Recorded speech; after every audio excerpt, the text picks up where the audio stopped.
కథ పేరు సంగీత మాధురి. రచన కోడూరి తిరుమల మాధవి. ఏవండోయ్, మిమ్మల్నే! ఎంతసేపు తలుపులు మూసుకుని గదిలో ఉంటారు? కాస్త ఇంటిని నన్ను పట్టించుకునేదేమైనా ఉందా లేదా? నిన్నటి నుంచి చెప్తున్నాను, ఇంట్లో సరుకులు నిండుకున్నాయి, తేవాలి అని. గుర్తుందా? అంటూ మూసి ఉన్న తలుపుల మీద దబదబా బాదింది మాధురి.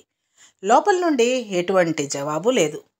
తలుపుకు చెవి ఆనించి వింటే లోపల ఏవో గుసగుసగా మాటలు, సన్నగా కూనిరాగాలు వినపడుతున్నాయి.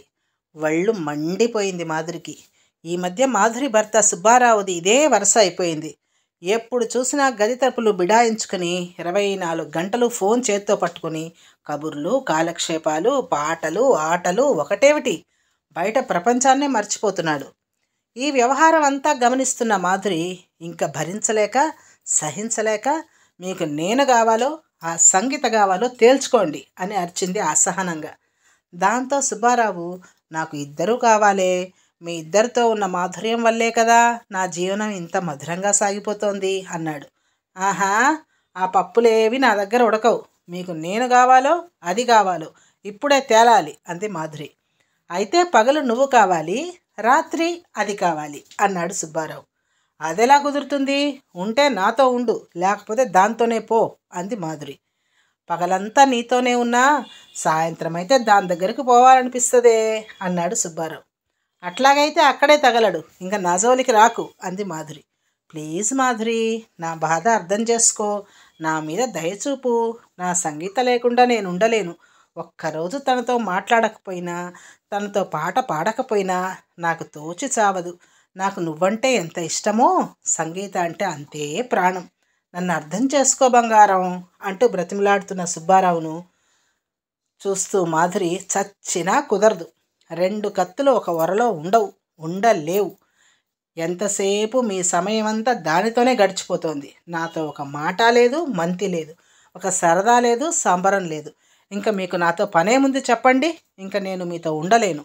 నేను మా పుట్టింటికి పోతున్నా అంటూ చెంగుతో కళ్ళు తుడుచుకుంటూ ముక్కు చేదుతుండగా, అప్పటి వరకు వీరి గొడవంతా ఆశాంతం విన్న పక్కింటి వెంకాయమ్మ గారు విసా వచ్చి సుబ్బారావు చొక్కా పట్టుకుని, నీకు ఇదేం బుద్ధిరా అబ్బాయి, ఇంట్లో లక్షణమైన ఇల్లాల్ని పెట్టుకుని ఎవరితో ఆ సంగీతతో తిరుగుతానంటావా?